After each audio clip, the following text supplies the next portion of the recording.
Tonight was supposed to be the end. Lady Michael Vance had not come to the grand Ashbourne ball to dance. She had come to say goodbye. Underneath the emerald silk of her gown, her heart was beating a countdown. She had no dowry, her family was ruined, and a cruel, debt-holding monster was waiting to claim her as payment at midnight.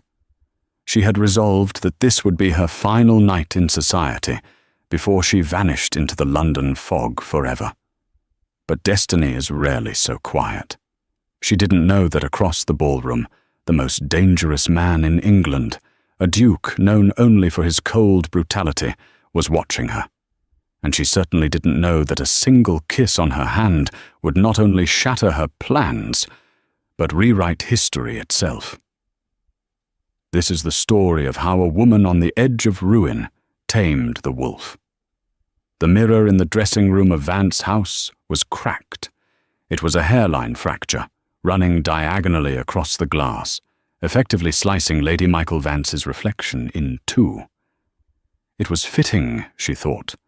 The woman she appeared to be, the pristine, high-born daughter of a baron, was barely holding together the woman she actually was. A terrified girl standing on the precipice of total ruin. "Hold your breath, my lady," the maid, profound sadness in her eyes, whispered. Michael gripped the bedpost, her knuckles turning white as the corset laces were pulled tight. The air left her lungs, replaced by the familiar, rigid embrace of whalebone and stiff fabric. This dress, a deep, shimmering emerald green silk sourced from a boutique on Bond Street 3 years ago, was the last thing of value she owned. They had darned a tear in the hem with such precision that not even the sharpest-eyed dowager would notice. "It fits perfectly," the maid lied gently. "It fits like a cage, Martha," Michael replied, her voice hollow. Outside the window, the grey London sky was weeping rain against the glass. It was November 1887. To the outside world, the season was over. But the little season was in full swing, and tonight was the Duchess of Ashbourne's masquerade, though masks were optional. For Michael, it wasn't a party. It was a funeral service for her life. Her father, Baron Vance, was currently in his study downstairs, likely staring into the bottom of a brandy glass. The Baron was a good man with a fatal flaw. He believed in luck. He believed in it so fervently that he had gambled away the Vance fortune, the estate in Warmth of Sussex, and finally, the London townhouse they currently stood in. 2 days ago, the hammer had fallen. Lord Reginald Halloway, a man of 60, with hands that felt like damp parchment and eyes that stripped women bare, had purchased their debt. He had come to the house, reeking of cigar smoke and entitlement, and made the offer. He would forgive the debt, all £50,000 of it, if Michael became the third Lady Halloway. The first 2 wives had died under mysterious circumstances involving falls and sudden illnesses. Michael had no intention of being the third. She touched the cold glass of the perfume bottle, rose water, diluted to make it last. She had a plan. Tonight, she would attend the ball to keep up appearances. She would dance until her feet bled. And then, when the carriages were called, she would not return home. She had sewn 10 sovereigns into the lining of her cloak, money she had saved by selling her mother's silver hairbrush. She would go to the docks. She would take a ship to America or France, or simply disappear into the rookeries of the East End. Anything was better than Holloway's bed. "Your father is waiting," Martha said, handing Michael her gloves. The gloves were white kidskin, scrubbed clean of stains with breadcrumbs and milk. Michael turned from the cracked mirror. She held her head high, the emerald silk rustling with a sound that was remarkably like a whisper of warning. "Let us go, Martha. If this is to be my last night as a lady, I intend to make sure they remember the dress, if not the woman inside it." She walked down the stairs, the heavy wood creaking under her feet. Her father looked up, his eyes bloodshot. He didn't see his daughter. He saw a currency exchange. "You look expensive, Michael," he muttered, his voice slurred. "Holloway will be pleased." "Holloway can rot in hell, father," she said softly, brushing past him. She stepped out into the carriage, a hired hackney, not their own, and the smell of wet cobblestones hit her. The city felt like a beast waiting to swallow her whole. She didn't know it yet. But the beast wasn't the city. The beast was waiting in the ballroom. The Ashbourne ballroom was a cavern of gold leaf and crystal. 300 candles burned in the chandeliers, heating the air until it smelled of melting wax and expensive French perfume. The orchestra was playing a Strauss waltz, the rhythm infectious and dizzying. Michael stood on the edge of the dance floor, her emerald dress vibrant against the sea of pastels and whites favored by the debutantes. She held her fan like a weapon. She could hear the whispers already.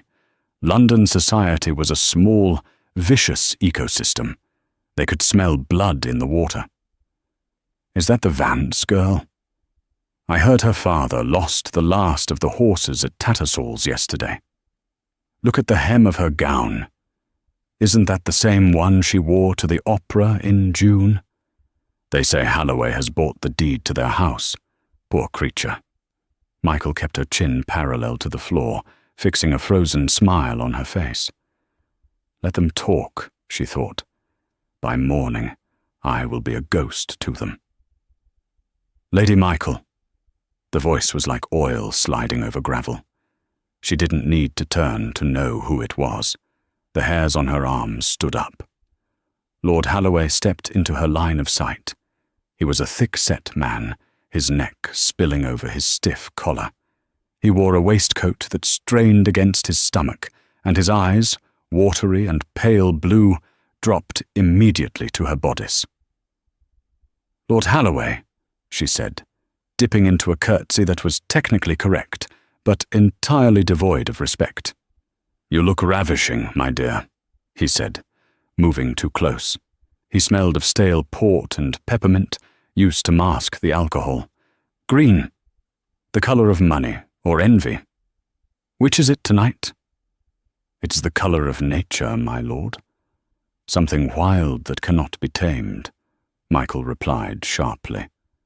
Holloway laughed, a wet, wheezing sound. "Everything can be tamed, Michael. Horses, dogs, women. It simply requires the right leverage. Your father tells me we are to announce our engagement tonight." Michael's blood ran cold. That was not the agreement. I have until the end of the month to decide. "The month ends in spirit tonight," Holloway sneered, his mask of politeness slipping. He reached out and grabbed her wrist. His fingers were surprisingly strong, digging into her flesh through the kidskin glove. "I am tired of waiting. You are damaged goods, Michael. Your family is a laughingstock. I am doing you a charity. You will dance this waltz with me, and then we will go to the balcony and announce it." "Let go of me," she hissed, trying to pull her hand back without causing a scene. "No," Holloway grinned, showing yellowed teeth. "You belong to me. The receipts are in my pocket." Panic, sharp and blinding, flared in her chest. This wasn't the plan. She couldn't run if he announced it. The shame would follow her. The legal bind would tighten. She looked around the room. People saw. They saw the grip, the distress, and they looked away. No one intervened in the affairs of men and their property. "I said," Holloway growled, "dance." And she said, a new voice cut through the air, deep, resonant, and terrifyingly calm, "Let go." The temperature in the immediate vicinity seemed to drop 10 degrees. Holloway froze. Michael looked up. Standing behind Holloway was a man who looked like he had been carved out of shadows. He was tall, towering over the other guests. He wore black, stark, unadorned black evening wear that fit his broad shoulders with military precision. His hair was dark, swept back from a face that was devastatingly handsome, but marred by an expression of utter, bored ruthlessness. But it was his eyes that stopped Michael's breath. They were grey, the colour of a storm at sea, and they were currently fixed on Holloway's hand with the intensity of a predator watching a rabbit. The music didn't stop, but the silence rippled outward from them in a wave. "Your Grace," Holloway stammered, his grip on Michael loosening instantly. He looked terrified. "Lord Holloway," the stranger said. His voice was smooth, cultured, but carried an undercurrent of violence. "I believe the lady declined your offer, and I believe you are touching her without permission." We are practically betrothed," Holloway spluttered, backing away. "Practically is a word used by men who fail," the stranger said. He didn't look at Holloway. He looked at Michael. He extended a hand. It was large, gloved in black. "I believe this waltz is mine."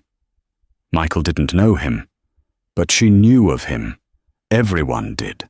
Sebastian Thorne, the Duke of Blackwood. They called him the Wolf of the North.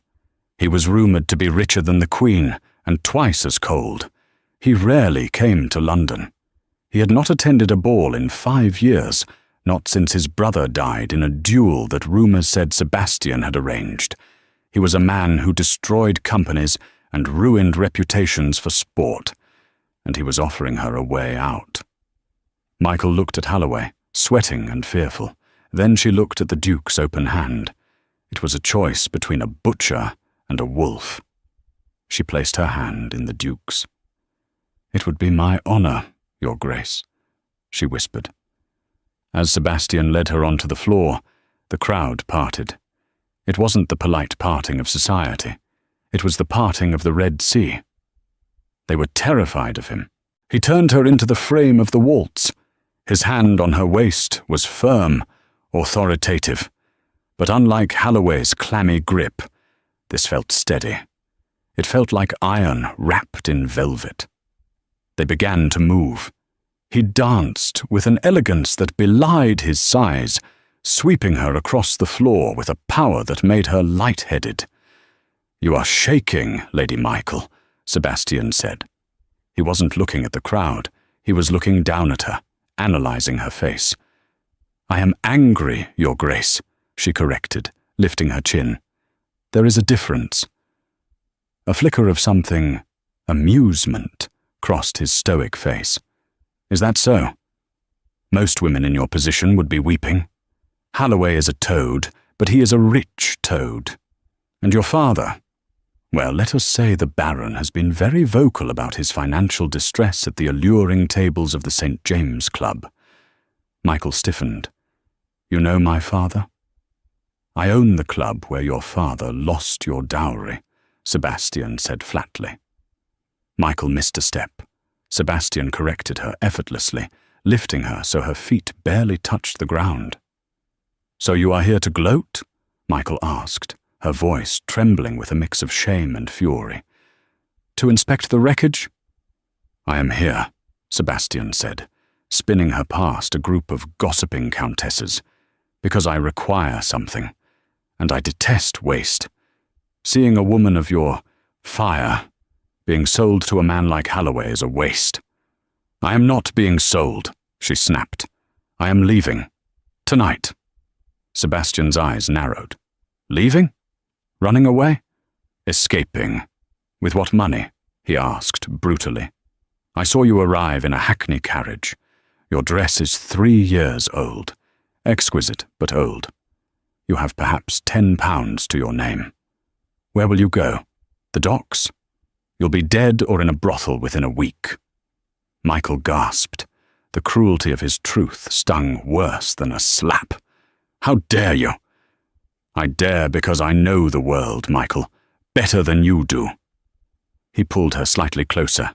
The heat radiating from him was intoxicating. "You have spirit. But spirit doesn't pay debts. Holloway holds a promissory note for £50,000. He intends to cash it in tomorrow morning if you do not marry him. Your father will be in debtor's prison by noon. You will be on the street." Michael felt the tears prickling her eyes. She fought them back. She would not cry in front of the wolf. "Why are you telling me this?"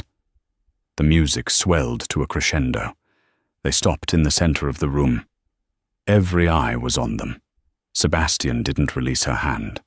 Instead, he did something that would be talked about in London for the next century. He lifted her gloved hand to his lips. He didn't just brush his knuckles. He pressed his mouth firmly against the back of her hand, his eyes locking with hers over her fingers. It was an intimate, possessive, shocking gesture. "I am telling you this," he murmured against her skin, loud enough for those nearby to hear, "because I have a proposition. I will pay your father's debt, all of it. I will crush Holloway into dust." Michael's heart hammered against her ribs. "And what do you want in return, Your Grace?" "My soul." Sebastian straightened, towering over her. His expression was unreadable, dangerous, and utterly captivating. "I need a wife," he said softly. "But not a real one. I need a shield. I need a woman who can act the part of a duchess to keep the vultures away from my estate, but who leaves me alone in private. I need a business partner, Michael. Marry me. Give me 1 year, and I will give you the world." The music ended. The silence returned. "Meet me in the East Garden in 10 minutes, he said, releasing her hand. "Do not be late. I do not wait for anyone." He turned and walked away, leaving Michael standing alone in the center of the ballroom, her skin burning where his lips had touched her, the offer hanging in the air like a guillotine blade. Run and die? Or stay and marry the wolf? She looked at Holloway, who was glaring at her from the sidelines. Then she looked at the broad back of the Duke disappearing through the French doors. She gathered her emerald skirts. She was not a coward. She headed for the garden. The East Garden was a labyrinth of manicured hedges and stone statues, shrouded in the damp fog that had rolled in off the Thames. The noise of the ball faded into a dull roar behind Michael as she stepped onto the gravel path. Her heart was beating so hard she felt dizzy. Sebastian Thorne was waiting for her by a fountain depicting Neptune. He had lit a cheroot, the cherry-red ember glowing in the darkness. He looked even larger here, out in the elements, than he had in the ballroom. He looked like part of the storm. "You came," he said, not turning around. He exhaled a plume of smoke that vanished into the mist. "You left me little choice," Michael replied, wrapping her arms around herself to ward off the chill. "It was either you or the precipice."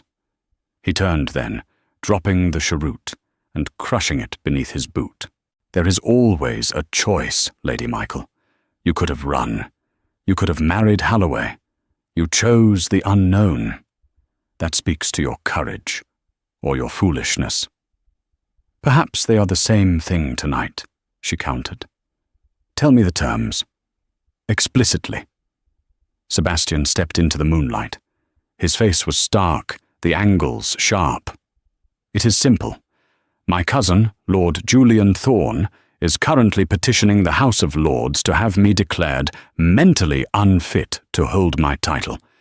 He claims my solitude, since my brother's death is a sign of madness, the same madness that took my father." Michael gasped softly. The Mad Duke rumor. She had heard it, but she had never connected it to the man standing before her, who seemed composed of nothing but steel and logic. "If I am unmarried and without an heir, or at least the prospect of one, by my 30th birthday, which is in 2 months, Julian has a strong case to seize control of the Blackwood estates," Sebastian continued, his voice devoid of emotion. "I need a wife to prove stability. I need a hostess to fill my house with life, to smile at the right people, and to silence the whispers. I do not want love. I do not want affection. I want a performance. And in return, Michael asked, I will settle your father's debts tonight. I will settle a trust in your name for £20,000 that is yours alone, untouchable by me or your father. And after 1 year, if we have convinced the lords, we will live separate lives. You may reside in the dower house, travel to Paris, do whatever you wish. You will be a duchess in name, wealthy and free. It was the perfect deal. It was a lifeline thrown to a drowning woman. And yet, Michael felt a strange pang in her chest. And marital duties? She asked, her voice barely a whisper. She forced herself to meet his gaze. Sebastian's eyes darkened. He stepped closer, invading her space, until she could smell the tobacco and sandalwood on his coat. He looked down at her, his expression unreadable. I will not touch you, Michael. Not unless you ask me to, he said, his voice dropping an octave. I am not Holloway. I do not take what is not freely given. Our marriage will be on paper. You will be safe from me. Safe. The word hung between them. Do we have an accord? He asked, extending his hand again. Michael looked at the hand. It was the hand that could crush her or save her. She thought of Holloway's sweaty grip. She thought of her father's pathetic, hopeful eyes. We have an accord, Your Grace, she said. She placed her hand in his. This time he didn't kiss it. He gripped it firmly, like a business partner. Good, he said. Now take my arm. We have a vulture to disappoint. They walked back into the ballroom, arm in arm. The moment they crossed the threshold, Sebastian's demeanor changed. He wasn't the cold businessman anymore. He was the protective, possessive aristocrat. He pulled her slightly closer, his hand resting possessively on her gloved forearm. Holloway was waiting near the punch bowl, holding court with a group of men, laughing loudly. When he saw them, his laughter died. Sebastian walked straight up to him. The music seemed to quieten as the room sensed a confrontation. Lord Holloway, Sebastian said, his voice carrying effortlessly across the room. Your Grace, Holloway sneered, though his eyes darted nervously to Michael. I see you have returned the lady. I was just telling these gentlemen about the announcement Lady Michael and I are to make. There will be no announcement from you, Sebastian said smoothly. He reached into his coat pocket and pulled out a checkbook. He didn't ask for a pen. He simply stared at Holloway. The debt is 50,000, is it not? The debt is not for sale, Holloway stammered. It is a matter of honor. It is a matter of money, Sebastian corrected. And I am buying it. You cannot simply, I am the Duke of Blackwood, Sebastian cut him off, his voice like a whip crack. I can do whatever I please. You will accept a draft from my bank tomorrow morning, and in exchange, you will hand over the promissory note. Now. And why would you do this? Holloway spat, his face turning purple. For a destitute girl? Sebastian looked down at Michael. For a second, the coldness in his eyes vanished, replaced by a heat that made her knees weak. It was acting, she knew. It had to be acting. But it felt terrifyingly real. Because, Sebastian said loud enough for the entire room to hear, Lady Michael has just done me the extraordinary honor of consenting to be my wife, and I do not permit my future duchess to be harassed by insects. The gasp that went through the room sucked the air out of the space. Wine glasses were lowered. Fans stopped fluttering. Holloway looked as though he had been struck. He opened his mouth, but no sound came out. He looked at Michael, waiting for her to deny it. Michael lifted her chin. She channeled every ounce of pride she had left. It is true, Lord Holloway. You will have your money, and I will have my life. Sebastian offered his arm to her. Come, my dear. We have a wedding to plan." As they walked away, leaving a stunned society in their wake, Michael realized two things. First, she was safe, and second, she had just tied herself to a man who played the world like a chess game, and she had no idea if she was a player or a pawn. The wedding took place 2 weeks later. It was not the romantic affair of storybooks. It was a military operation. They were married in St. George's, Hanover Square. The pews were packed. Everyone who was anyone in London had come, mostly to see if the wolf would actually go through with it. The gossip rags had gone wild. The pauper and the prince, they called it. The baron's bargain. Michael wore white, a dress paid for by Sebastian's steward, made of heavy satin and Belgian lace. It was beautiful, but heavy. As she walked down the aisle, her father sobbing theatrically in the front row, tears of relief that his debts were paid, she looked at the altar. Sebastian stood there, rigid as a statue. He wore his formal ducal sash. He looked magnificent and terrifying. When he turned to watch her approach, his face was a mask. There was no smile, no reassurance, just duty. They exchanged vows. His voice was steady. Hers trembled only once. When the priest said, "You may kiss the bride," Sebastian leaned in. Michael braced herself. She expected a peck on the cheek. Instead, his hands came up to cup her face, his thumbs tracing her cheekbones. He tilted her head back and kissed her mouth.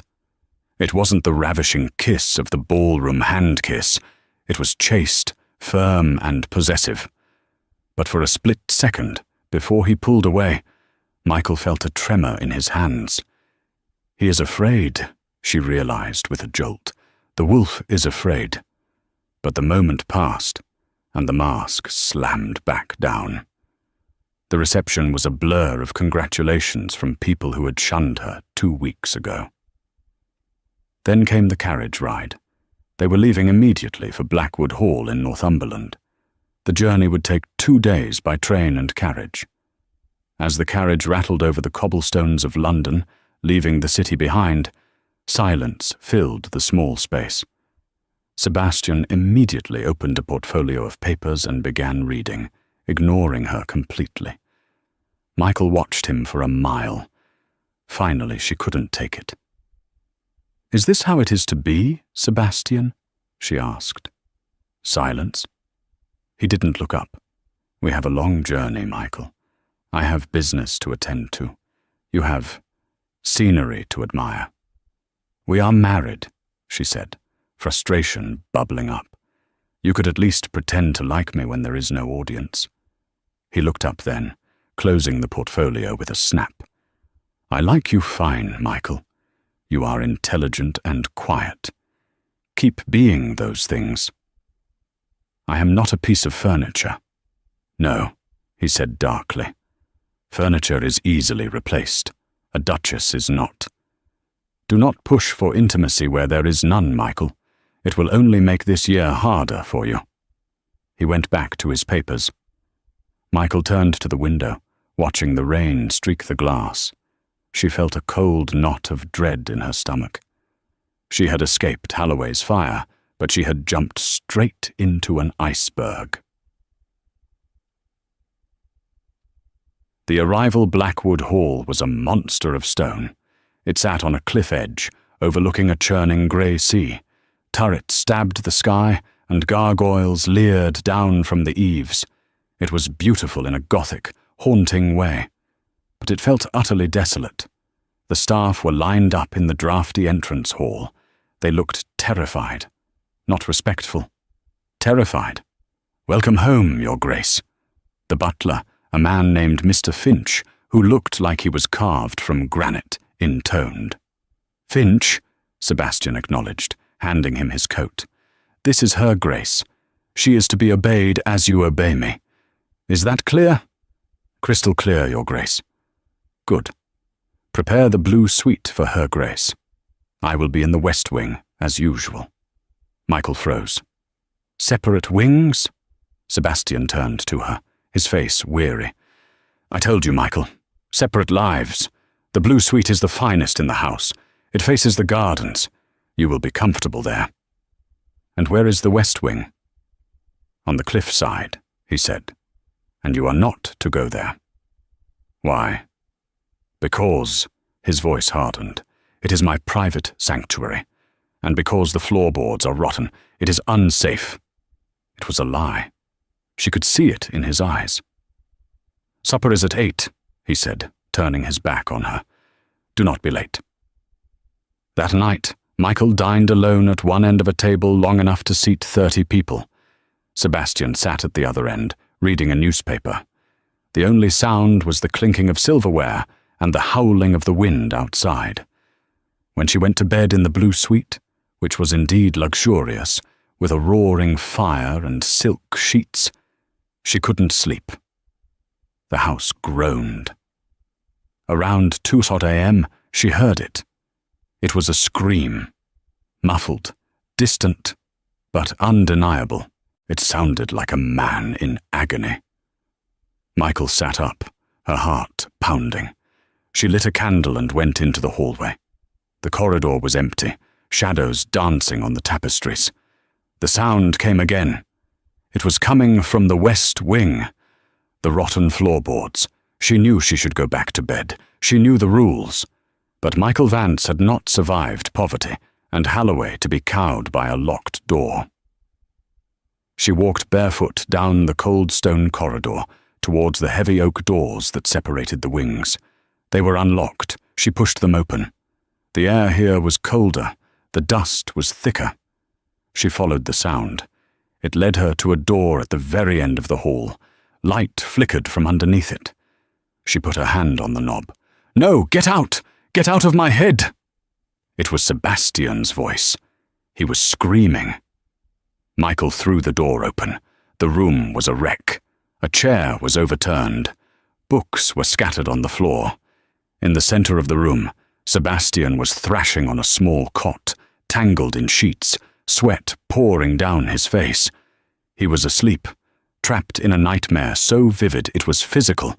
"Sebastian!" she cried, rushing to him. She grabbed his shoulders. He was burning up. "Sebastian, wake up!" His eyes flew open, but they didn't see her. They were wide, dilated, full of terror. "They're coming!" he gasped, grabbing her wrists with bruising force. "The water, the ice. Julian, don't let them." "Sebastian, it's me. It's Michael." He blinked. Slowly the madness faded from his eyes, replaced by recognition, and then, instantly, by horror. He shoved her away, scrambling backward against the headboard. He was shirtless, his chest heaving, covered in scars, long, jagged white lines that looked like claw marks. "I told you," he snarled, his voice shaking, "never to come here." "You were screaming," Michael said, standing her ground though she was trembling. "You were in pain." "I am always in pain," he roared. "Get out." "No." The word hung in the air. Sebastian looked stunned. No one said no to him. "I am your wife," Michael said, her voice gaining strength. "Fake or not, I am the only person in this house who isn't paid to fear you. I am not leaving you in the dark." She reached out and picked up a glass of water from the nightstand. She held it out to him. Sebastian looked at the water, then at her. The wolf looked like a kicked dog. "You don't know what you've done," he whispered, his voice broken. "You don't know what runs in my blood, Michael. You should run. Run while you still can." "I'm done running," she said softly. She sat on the edge of the bed. "Drink." For a long moment, he didn't move. Then, with a shaking hand, he took the glass. Their fingers brushed. The spark was there again, that strange electric connection that defied their contract. He drank. Then he looked at her, exhausted. "My brother didn't die in a duel," he whispered. It was a confession in the dark. He went mad, like my father. He tried to kill me. I had to stop him." Michael's hand covered his. "That is not madness, Sebastian. That is tragedy. It is the same thing in this family," he said bitterly. He looked at her hand on his. He didn't pull away. "Go back to your room, Michael," he said, but his voice was gentle now. "Please, before I forget that I am a gentleman." Michael stood up. She blew out the candle by his bed, leaving only the moonlight. "Good night, Sebastian," she said. She walked to the door. "Michael?" She turned. "Thank you," he said. She closed the door. She leaned against it, her heart racing. The contract was simple. 1 year, no emotions, just business. But as she stood in the dark hallway, Michael knew that clause was already broken. She wasn't just fighting for her future anymore. She was going to fight for his. 3 months passed. The winter snows buried Northumberland in white, isolating Blackwood Hall from the world. But inside, the temperature was slowly, agonizingly thawing. It wasn't a romance. It was a truce. Sebastian no longer hid in the West Wing every night. He joined her for dinner. They played chess by the fire. He discovered she had a wicked sense of humor and a sharp mind for politics. She discovered that he was a brilliant architect who designed cottages for his tenants to ensure they were warm in the winter. He wasn't the monster the world thought he was. He was a man crushed by the weight of a cursed legacy. But peace is fragile. One morning in March, the sound of carriage wheels crunching on gravel shattered their routine. Michael was in the greenhouse, tending to the orchids when Finch appeared, looking pale. "Your Grace," he said. "Visitors?" "Who is it?" Michael asked, wiping dirt from her hands. "Lord Julian Thorne," Finch said, "and Lady Cecilia Vane." Michael's blood went cold. Julian, the cousin who wanted the title, and Cecilia, the woman society had always assumed Sebastian would marry, a striking, raven-haired beauty who had been Sebastian's mistress years ago. Michael walked into the drawing room. Sebastian was already there, standing by the fireplace, his posture rigid. Julian Thorne was a slimmer, prettier version of Sebastian. He had the same grey eyes, but where Sebastian's were stormy, Julian's were glassy and cruel. Lady Cecilia was draped on the sofa, looking like a poisonous flower in purple velvet. "Cousin," Julian exclaimed, standing up, "and the new Duchess. How quaint." "What do you want, Julian?" Sebastian asked, his voice low. "We came to check on you, of course." Julian smiled. "Rumours in London are so dreary. They say you've locked yourself away again. They say the madness is setting in." "As you can see," Michael said, stepping forward, her voice crisp, "my husband is perfectly well. Better than well." Julian turned his gaze to her. It felt like a slimy touch. "Ah, the purchased bride. How is the debt, Lady Michael? Fully paid?" "Julian," Sebastian warned, stepping between them. "We are here for the spring hunt," Cecilia interrupted, her voice like honey laced with arsenic. She looked at Sebastian with hungry eyes. "You always host it, darling. It would be a shame to break tradition. Unless you aren't up to it." It was a trap. If Sebastian refused, they would claim he was reclusive and unstable. If he agreed, he would have to endure days of scrutiny, drinking and provocation designed to make him snap. Sebastian looked at Michael. He was ready to refuse, to throw them out and damn the consequences. But Michael smiled, a cold society smile she had learned from the very people who used to mock her. "We would be delighted," Michael said. "In fact, we were just discussing it. We shall fill the house. Let all of London come and see the Duke of Blackwood in his prime." Sebastian looked at her, surprised. "Excellent." Julian clapped his hands. "I shall send word. Oh, and Sebastian, try not to have any episodes. It would be so embarrassing for your new acquisition." As they left the room to be shown to their chambers, Sebastian turned to Michael. "What have you done?" he hissed. "I cannot handle a house full of people. They are coming to watch me fail. Julian will provoke me until I strike him, and then he will have his proof." Michael stepped close to him. She reached up and straightened his lapel. "Let them come, Sebastian," she said fiercely. "Let them come and see." "See what?" "See that you are not alone," she said. "Julian thinks you are the isolated, broken man he remembers. He doesn't know you have an ally. We are going to beat him at his own game. We are going to be the perfect couple. We are going to be untouchable." Sebastian stared at her.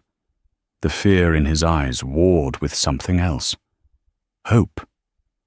"You are playing a dangerous game, Michael." "I know," she whispered, "but I have the best partner in England." He didn't pull away. He leaned his forehead against hers. It was a moment of utter vulnerability. "Do not let me fall," he whispered. "Never," she vowed. But neither of them noticed the maid standing in the doorway, listening. The maid who had been paid by Julian Thorne to slip a vial of laudanum into the Duke's wine decanter before the hunt began. The trap was set. The players were on the board, and the hunt was about to begin. The Grand Hall of Blackwood shuddered under the weight of judgment. 50 guests, the cream of London society and the cruelest gossips in England, sat at the long mahogany table. Crystal glittered, silver sparked, but the air was thick with tension. Sebastian sat at the head of the table, Michael at the foot. Between them lay an expanse of white linen and the prying eyes of their enemies. Julian Thorne sat to Sebastian's right, his smile as sharp as the steak knife in his hand. Lady Cecilia sat opposite him, her laughter tinkling like breaking glass. They were performing, and they expected Sebastian to crack. "A toast!" Julian announced, standing up and raising his goblet. The ruby wine caught the candlelight. "To the Duke of Blackwood. It warms my heart to see him. Stable. We all remember the dark days, don't we? The shouting, the violence." A murmur went through the room. It was a direct insult, thinly veiled as concern. Sebastian didn't flinch. His hand was wrapped around the stem of his wine glass. "The past is a country I no longer visit, Julian. I prefer the present." "Do you?" Julian smirked. "And yet they say madness is in the blood, like a rot. Tell me, cousin, do you still see him? Your brother? Do you see the ghost?" Sebastian's knuckles turned white. Michael watched him from down the table. She saw the tick in his jaw. She saw the way his eyes dilated. And then she saw something else. The maid, a young girl named Sarah, who had been trembling all evening, was refilling Sebastian's water glass. Her hand shook so violently that a few drops splashed onto the tablecloth. As she pulled away, she exchanged a terrified, fleeting glance with Julian. Michael's instincts, honed by years of surviving her father's gambling debts, screamed a warning. It wasn't just provocation. It was sabotage. Sebastian raised the glass to his lips. "Sebastian, wait!" Michael's voice rang out, sharp and commanding. Every head turned. Sebastian froze, the glass inches from his mouth. Michael stood up. She needed a distraction.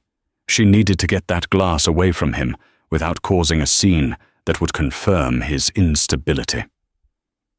"A toast of my own," she said, walking steadily toward him. Her emerald gown trailed behind her like a royal train. "To family, and to the loyalty that binds us." She reached Sebastian's side. She placed her hand over his, covering the glass. Her fingers were ice cold.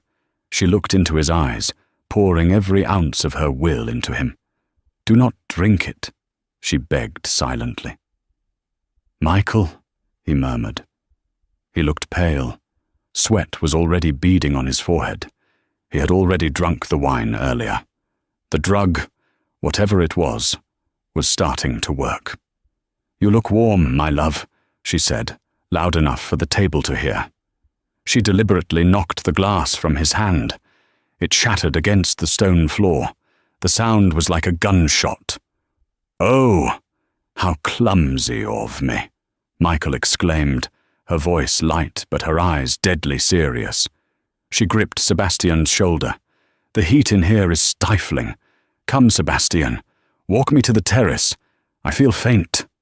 "He looks like he's seeing demons," Julian sneered, leaning in. "Look at his eyes. He's losing it." Sebastian swayed. The room was spinning. The faces of the guests were warping, turning into grotesque masks. He looked at Julian and saw not his cousin, but his dead brother. Blood pouring from his chest. "Kill him," the voice in his head whispered. "Kill the threat." Sebastian's hand moved toward the knife on the table. Michael saw it. She grabbed his face with both hands, forcing him to look at her. "Sebastian!" she whispered fiercely. "Look at me. Only me. I am real. The rest is a lie. Look at the green of my dress. Look at me." Sebastian blinked. The red haze receded for a second. He saw Michael's blue eyes anchoring him to the earth. "Michael," he choked out. "Take me outside," she ordered. "Now." Using her body to shield him, she guided the hulking Duke out of the room. He was leaning heavily on her, his breathing ragged. As they exited, she heard Julian's laugh. "It begins," Julian whispered to Cecilia. "By morning, he will be in Bedlam Asylum, and Blackwood will be mine." Michael didn't take him to the terrace. She took him straight to the stables. The cold night air hit them. Sebastian fell to his knees in the straw, retching. "Poison," he gasped. "Laudanum. And something else. Datura." "I know," Michael said, grabbing a bucket of water and splashing it over his face. "Julian wants you to break. He wants you to attack him so he can commit you." I have to leave," Sebastian stammered, trying to stand. "If I stay, I will kill him, and then I am lost." "No," Michael said. She grabbed his lapels. "If you run, you prove him right. If you hide, you prove him right." "I cannot trust my mind, Michael. I see them. I see the dead." He roared the words, his voice cracking with despair. "Then trust my mind," she screamed back. "I will be your eyes. I will be your sanity. But we are not running." She turned to the stable boy, who was watching with wide eyes. "Saddle 2 horses. The black stallion for the Duke. The mare for me." "My lady," the boy stuttered. "It's midnight. The cliffs." "Do it." 10 minutes later, they were riding out into the darkness. The wind whipped Michael's hair, tearing the pins loose. She rode beside Sebastian, watching him. He was fighting a war within himself, his hands gripping the reins so hard the leather creaked. They rode to the high point, the cliffs overlooking the North Sea. It was a desolate, dangerous place, the perfect place for a confrontation. "Why are we here?" Sebastian shouted over the wind. "Because the cold clears the head," she shouted back. "And because Julian will follow." She was right. Not 20 minutes later, the sound of hooves thundered behind them. Julian arrived, accompanied by 3 of his cronies, witnesses. Julian pulled his horse up. He looked triumphant. "Running away to jump, cousin?" Julian yelled. "It's poetic, just like father." Sebastian turned his horse. He looked at Julian. The hallucinations were screaming at him. The waves below sounded like voices. The urge to drive his horse over the edge, to end the noise, was overwhelming. "Do it, Sebastian," Julian goaded, stepping off his horse. "End the misery. You're broken. You're a monster. You bought a wife because no one could love you. Look at her. She's terrified of you." Sebastian looked at Michael. Michael sat tall on her mare. She didn't look terrified. She looked furious. She reached into her saddlebag. She didn't pull out a weapon. She pulled out a small, leather-bound book. "You are right, Julian," Michael yelled, her voice cutting through the wind. "He is a monster of business." She threw the book at Julian's feet. "What is this?" Julian sneered. "That," Michael said, "is the ledger I found in your chambers while you were dressing for dinner. The ledger that shows you have been embezzling from the family trust for 10 years. The ledger that shows payments to a certain apothecary for herbal extracts, identical to the ones found in the Duke's wine tonight." The cronies shifted uncomfortably. This was not the madness they were promised. This was a felony. "You lie!" Julian shrieked. "And," Michael continued, pointing a gloved finger at the darkness of the tree line, "I brought a witness." From the shadows, Finch the butler emerged, holding the arm of Sarah, the weeping maid. "She confessed, Julian," Michael said calmly. "She told us how you threatened her family if she didn't dose the wine." Julian's face crumpled. The mask of the concerned cousin vanished, replaced by the snarl of a cornered rat. He lunged for the pistol in his belt. "I'll kill you both!" Bang! The shot echoed across the cliffs, but it didn't come from Julian. It came from Sebastian. He held a smoking pistol in his hand. He had drawn it with a speed that defied his drugged state. He hadn't shot Julian. He had shot the ground, inches from Julian's boot.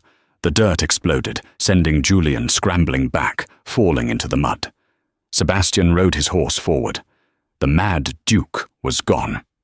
The wolf had returned. He looked down at his cousin. "That was a warning, Julian. The next one won't miss." He turned to the witnesses. "Take him. Get him off my land. If I see him again, I will not need a trial. I will execute him as a trespasser." The cronies didn't hesitate. They grabbed a sobbing Julian and dragged him away. Silence returned to the cliffs. The adrenaline faded, and Sebastian slumped forward on his horse's neck. Michael was beside him in an instant. She pulled him from the saddle just as he lost consciousness. They collapsed onto the grass together, the roar of the ocean below them. "You stayed," Sebastian whispered, his eyes closing. "Why did you stay?" Michael brushed the dark hair from his forehead. She kissed his temple. "Because," she whispered, "I found something worth fighting for." Sebastian slept for 2 days. The fever from the drug burned itself out, leaving him weak but clear-minded for the first time in years. When he woke, the room was filled with light. The heavy velvet curtains were pulled back. The windows were open, letting in the scent of the sea and the spring flowers. He tried to sit up. "Careful," a soft voice said. Michael was sitting in the armchair by the window. She wasn't wearing the stiff silks of a duchess. She was wearing a simple morning dress, her hair loose around her shoulders. She looked younger, softer. "Julian?" Sebastian asked, his voice rasping. "Gone," Michael said, pouring him a cup of tea. "He is on a ship to Australia. The police were persuaded that exile was better than a public hanging. The scandal would have been tiresome." Sebastian took the tea. His hands were steady. "And the society? The rumors? They are saying you are a hero." Michael smiled wryly. "They say you uncovered a corruption plot and defended your wife's honor on the cliffs. You are the toast of London, Sebastian." He looked at her. He really looked at her. The woman who had stood between him and the abyss. The woman who had lied, schemed, and fought for him when he couldn't fight for himself. "The year is not up," Sebastian said quietly. Michael's smile faded slightly. "No. We have 8 months left on the contract." "Where is it?" "The contract?" "Yes." Michael went to the desk and pulled out the heavy parchment. She brought it to him. Sebastian took it. He looked at the signatures. Michael Vance, Sebastian Thorne, a business arrangement, a sale. He tore it in half, then he tore the halves into quarters. Michael watched him, her heart hammering against her ribs. "Sebastian? What are you doing?" "I am voiding the terms," he said. "I do not want a business partner, Michael. I do not want a fake wife."